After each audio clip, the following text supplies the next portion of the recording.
By mid-1944, Allied forces were launching massive offensives on both fronts, backed by industrial output Germany simply couldn't match. Berlin, by Christmas, felt inevitable, but the advance kept stalling. Not because of German numbers or resources, but because of something the Allies never fully prepared for. A German army that had been fighting harder and longer than any Allied force combined. And among the most fearless were 5 tank commanders the Allies outnumbered in every engagement, and could never stop. None carried a reputation that spread faster or struck deeper than the Black Baron. And by the time SS Hauptsturmführer Michael Wittmann arrived in Normandy in June 1944, he had already destroyed 117 enemy tanks on the Eastern Front, enough to earn the Knight's Cross personally from Hitler. The Allies knew he was coming. What they didn't know was what he was about to do to them. June 13th, 1944, Villers-Bocage, France. The Desert Rats were the British Army's most celebrated armoured division, veterans of North Africa, hardened by years of combat. They had just punched through German lines and believed the road to Caen was open. The column sat stationary on a narrow Norman road, crews dismounted, completely exposed. Wittmann had been watching them since dawn, counting vehicles, studying the road. But what came next was carnage that military historians are still writing about. In a single Tiger, Wittmann destroyed 13 tanks, 15 personnel carriers, and 2 anti-tank guns in under 15 minutes. Alone. 1 tank against an entire armoured column. Operation Perch, Montgomery's flanking strategy designed to encircle Caen, collapsed before lunch. Military historian Carlo d'Este called it one of the most devastating single-handed actions of the war. Lieutenant Cloudsley Thompson of the 4th County of London Yeomanry, who survived the ambush, told debriefers he never wished to see another tank as long as he lived. Within 48 hours, Wittmann's name had reached Eisenhower's headquarters, and Allied intelligence began tracking his every movement. Montgomery banned his own officers from filing any report referencing the Tiger's combat effectiveness.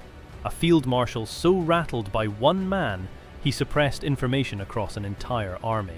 They needed to stop him. They began planning how. That plan took place on August 8, 1944, when Allied forces positioned Sherman Fireflies in a carefully prepared ambush during Operation Totalize, built around one objective: kill Wittmann. It was the moment that finally silenced the man who had given their commanders nightmares since Normandy. The Black Baron was gone. But for 39 years, nobody knew where he was buried. His remains were finally discovered in an unmarked roadside grave in 1983, identified through dental records, and reinterred at the German War Cemetery at La Cambe, beneath an oak tree that still receives fresh flowers today. The next commander wanted no part of legend. But with 2 Tigers against 45 Soviet tanks, he didn't need one.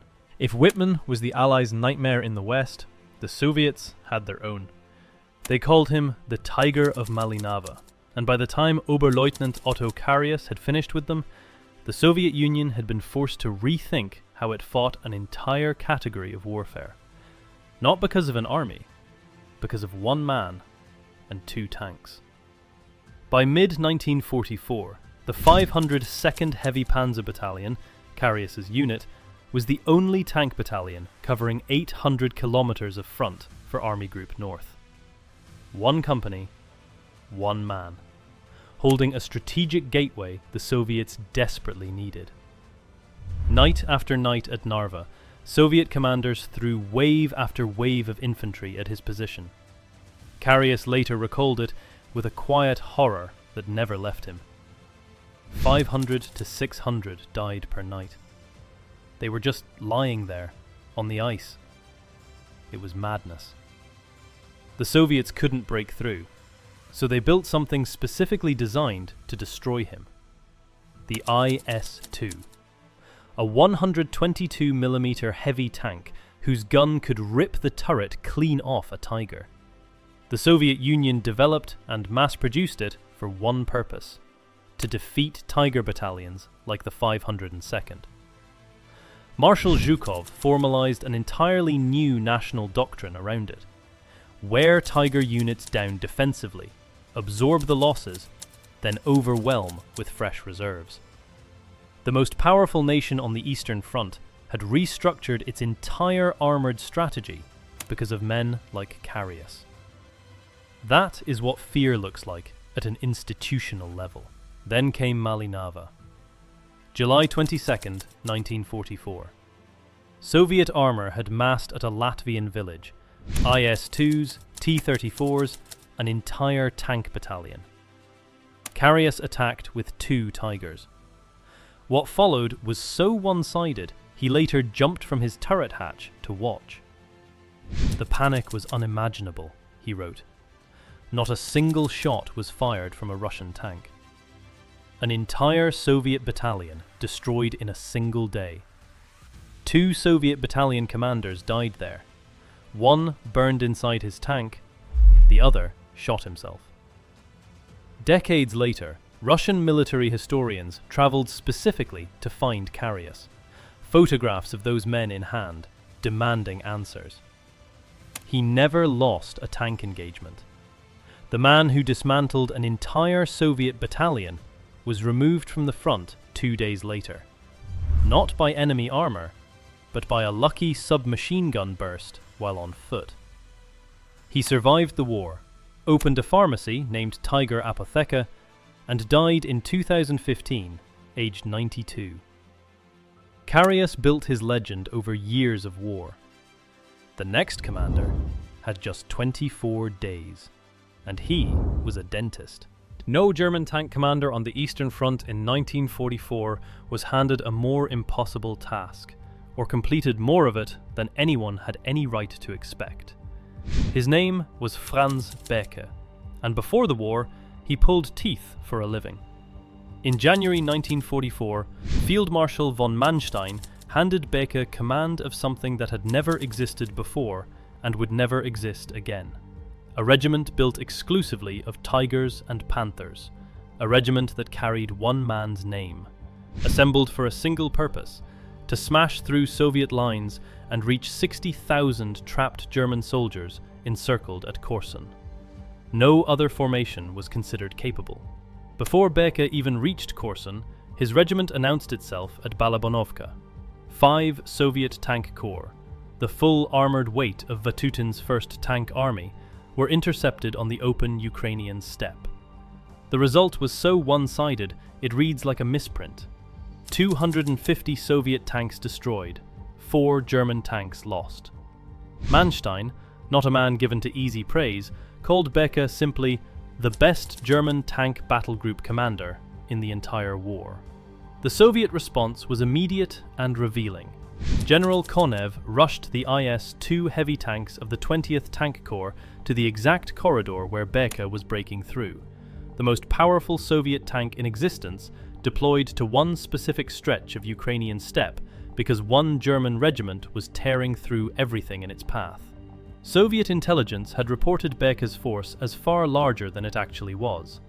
The fear of what he might do had grown bigger than the regiment itself. When Bäke was finally stopped, not by Soviet armor, but by Rasputitsa mud 15 kilometers short of the trapped men, Stalin's response said everything. He promoted Konev to Marshal of the Soviet Union, the highest military honor in the Soviet system, awarded to the man who stopped Franz Bäke. That was the measure of what they thought of him. What made Bäke truly extraordinary wasn't the regiment, it was the man inside it. He wore 3 tank destruction badges on his sleeve, each one awarded for personally destroying a Soviet tank with hand weapons alone. Not as a young private, as a general officer. He was shot out of his tank 13 times and wounded 7 times. 13 times. He walked away from every one.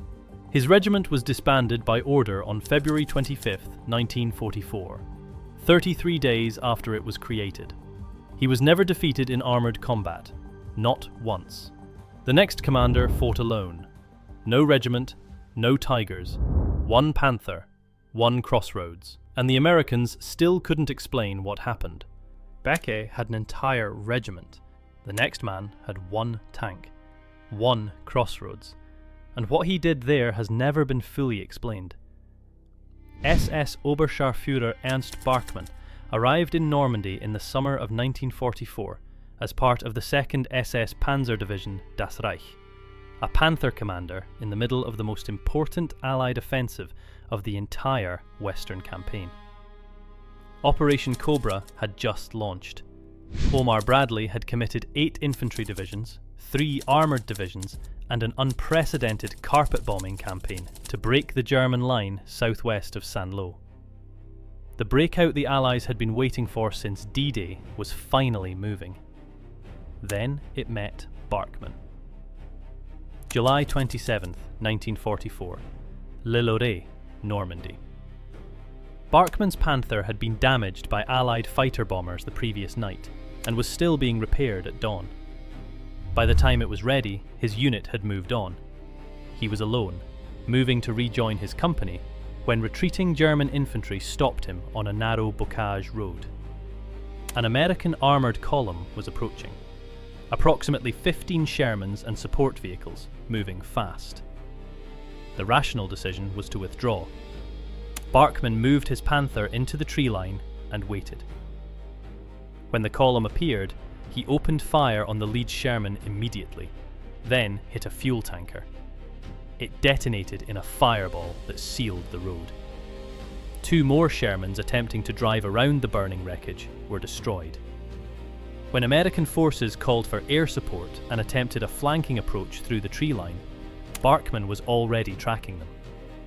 By the time the action ended, 9 Shermans had been destroyed by 1 man in 1 tank. The column, part of the US 3rd Armoured Division, stopped cold. What made Barkmann's corner so psychologically devastating wasn't just the losses, it was the helplessness. The standard Sherman 75mm gun could not penetrate Panther frontal armour at normal combat ranges. American crews knew this. They knew that in bocage terrain, a Panther in ambush was a problem their weapons couldn't reliably solve. Omar Bradley had designed Operation Cobra's entire opening carpet bombing specifically to destroy German armoured reserves before his tanks crossed the start line, because the Panther ambush problem had shaped Allied operational planning at the highest level. Military historian Stephen Zaloga later examined Allied war records and could not locate the losses Barkmann claimed. He attributed the account to SS propaganda, but approximately 20 replacement Shermans dispatched from the UK to the 3rd Armoured in that exact area and timeframe disappeared entirely from the records. They left England. They never arrived. Nobody has ever explained where they went. Ernst Barkmann was never defeated in armoured combat. He surrendered to British forces in Austria in May 1945, returned to the village where he was born, became its fire chief, and eventually its mayor for 18 years. He died there in 2009, aged 89. The next commander didn't leave questions. He left Eisenhower with no choice but to deploy the 82nd Airborne Division, the most elite paratroopers in the US Army, to stop a single man. When Eisenhower heard the name Kampfgruppe Peiper, he did something he had done for no other German commander in the entire war. He redirected the 82nd Airborne Division, America's most elite paratroopers, to stop 1 man. SS Obersturmbannführer Joachim Peiper's armoured spearhead had punched through the American line in the Ardennes on December 16, 1944, carrying 4,800 men, 800 vehicles, and King Tigers, whose 88mm guns could destroy any Allied vehicle at any combat range. 3 Allied divisions ultimately converged on his pocket: the 82nd Airborne to the southwest, the 3rd Armoured to the north, the 30th Infantry Division, which German propaganda had nicknamed Roosevelt's SS for its ferocity, closing from the west. The combined weight of 3 elite formations thrown at a single combat group. And still, it took them days. By December 17th, Peiper's column had driven so deep into American lines that his name was being spoken at Eisenhower's headquarters and in foxholes simultaneously. Within 48 hours, every American soldier in the Ardennes knew who he was, not as a distant threat, as an immediate one. What finally stopped Peiper wasn't Allied armour. It was American engineers racing ahead of his column, blowing bridges at Trois Ponts and removing a 2.2 million gallon fuel depot at Francorchamps before he arrived. He passed within 5 miles of it without knowing it existed. The most powerful armoured force Germany sent west in 1944 was stopped by lieutenants and captains with demolition charges. Bridge demolitions and fuel depot dispersal became permanent US Army doctrine because of what Peiper's advance exposed. By December 21st, Peiper was encircled at La Glaise.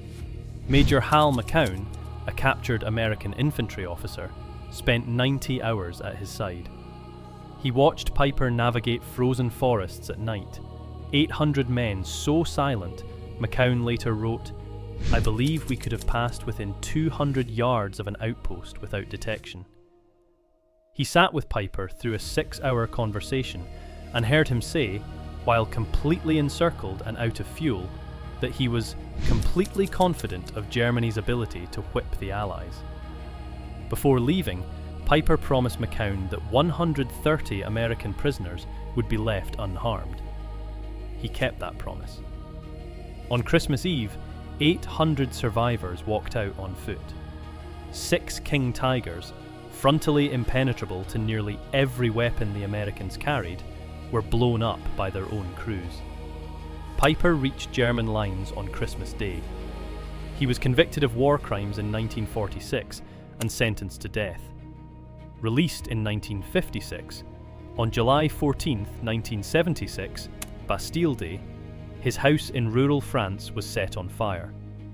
A group called the Avengers claimed responsibility. Joachim Peiper died aged 61. His killers were never identified. 5 commanders, outnumbered in every engagement, never stopped. If history like this keeps you up at night, subscribe. You won't want to miss what's next.